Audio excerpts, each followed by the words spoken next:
What up, y'all? It's your boy R to the A to the S. Yes, Roz. Here with Pastor Bullock. Today I want to talk about Preachers of Detroit episode, of course, between Pastor Tim, Pastor Bullock, passing out.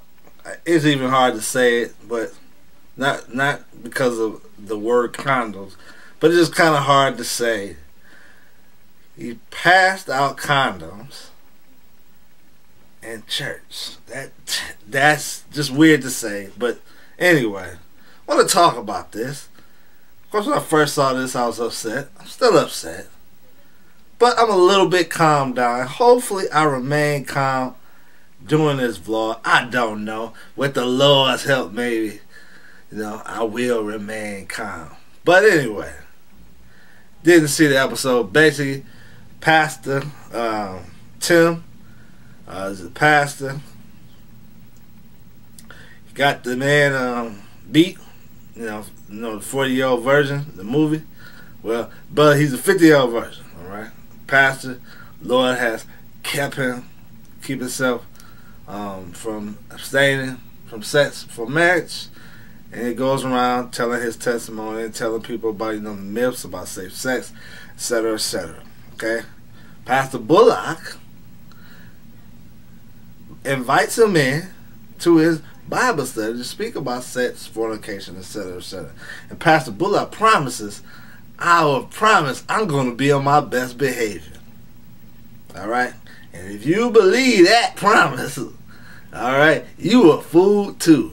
But anyway, and so Pastor Bullock comes in, Pastor Tim comes in, he gives his testimony. We don't see all of it, there's a lot of editing that goes on this show. But anyway, he gives his testimony.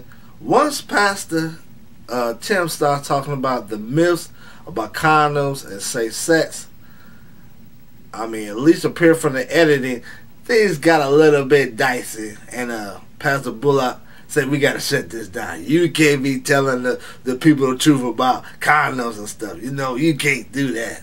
And so Pastor Bullock shut the brother down, alright? And of course, he said during that meeting afterwards, well, hey, time was running short. But he made some time to address the people and pass out condoms and wasn't running that short. But anyway, so Pastor Bullock, he says, look, I agree with the message. Great message, all right? I love your message about that, and we should be sexually pure. But then he puts the but or the however, okay? He said, say you're on a plane and the plane is going down, you need a parachute. So he called a young brother up, I guess he was like 28 or something. He said, here brother, here's your parachute. Gives him a condom, alright? I don't know what kind of condom it was, but he gave the brother a condom. Then he starts going out, any other men, you need some condoms? And he starts passing out like he passing out some business cards or something. Hey, here you go. You want a condom? You want a condom? Alright? Then he asked some married people, a married man, like, no, he said, I'm married. Oh, no, it don't matter. You still might need one, brother. So anyway, of course, Pastor Tim was offended and all that type of stuff, etc. He still sat there. Now, he did lie talking about doing, unless it was bad editing, maybe he didn't lie, but at least from the editing, he said he didn't sit there. No, brother, you sat there for the whole thing, it looked like to me. But anyway, what are my thoughts on this? First of all, now, maybe Mr. Pastor Bull has some good intentions. I don't know. Maybe. It don't matter if he had good intentions or not. All it matters is the work out. But maybe he was thinking about, hey, that people that are not Christians, he don't want them to get diseases. So, hey, I want to give you some condoms. Thinking about public health. Of course, if he would have listened to Pastor Tim talk, he would have told them, the myths about that is that these are not 100% quote-unquote safe, all right? They can break, they can bust, all of those types of things, Ain't going to protect you from all STDs. The cribbity crabs can still get on you despite you wearing a condom, and a lot of diseases can pass through condoms. So let's just say hypothetically he was thinking about that. It really don't matter. Okay, I don't believe that, but it really don't matter anyway whether he had quote unquote good intentions or not. Bottom line is this. The message is pretty clear. Our message to the people is tell people not to fornicate. Alright? Our message is not, hey, if you just so happen, I got some condoms for you. And here, let me pass them out while I'm in church. Alright? That is not the message. That is not the message. You don't help people like, hey, you're going to sin. I know you're going to sin, so let me help you out. That's like saying, hey, man, I know you shouldn't go rob nobody, all right? That's the right message. Don't rob nobody. But if you do, I don't want you to get caught, man. Here, ski mask. Put this on while you're doing a robbery. Maybe you won't get caught. We would be like, what? But you, no. Hey, man, I don't want you to get shot. If you're a gangbanger, I don't want you to go out shoot nobody, but you're a gangbanger. Here, man, here's my bulletproof vest so you don't get shot. You're like, what? No, you're not going to help somebody out. And I know what you said, well, those things are illegal, okay? Well, having sex before marriage is illegal too.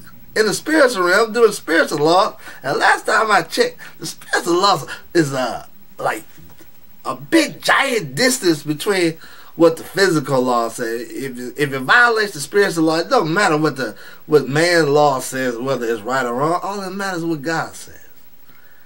And passing out condoms to unmarried people is biblically wrong. Okay? I'm not talking about what married folks, what they can use and cannot use. I'm talking about unmarried folks. If they choose to make that choice, they choose to make that choice.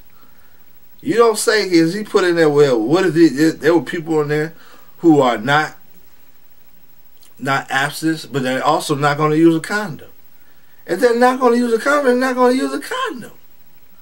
It's not our job to provide them with condoms. It's not the church's job to provide them with condoms. But this is what the message Pastor Bullock is saying. And in my opinion, I believe it's because he's a social gospel pastor. He's more concerned about, the people, empower the people. And of course, we as Christians are concerned about empowering the people well, but that's coupled along with the gospel.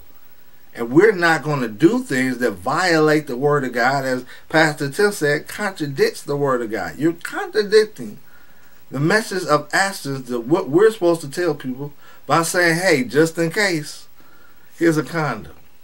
Hey, just in case, here's a ski mask. Hey, just in case, here's a silencer for your gun so you don't get caught. No. There's no just in case. It's the message, and that's it. Either you obey God's message or you don't. We can't give people to think like, oh, okay, now that I got a condom on, hey, it's all right now as a guy, because hey, that's what you're basically saying. If a church is passing out condoms, you're saying, hey, it's not as bad, because hey, that's what that person's gonna think, like, hey, it's not really as bad. I ain't get the girl pregnant. I ain't getting no disease. So what's really the big deal? Why stop? Why obey God in that area? Hey, I'm not getting her pregnant. I'm not gonna get no disease. The message went forth. Either they obey it or they don't. You can't come in there and contradict that. And of course, I don't believe this show is real in the first place, but still, it's bringing this image, so we need to discuss it. Obviously, he had this in the plans all along. Who just walks around with condoms on, with condoms, and say, hey, like he didn't plan that. Of course, he planned that. All that stuff, hey, that's not real. But still have to address it. So that's my thoughts on it. Love to hear yours. Proceed with Pastor Bullock. Kobe sussing them out.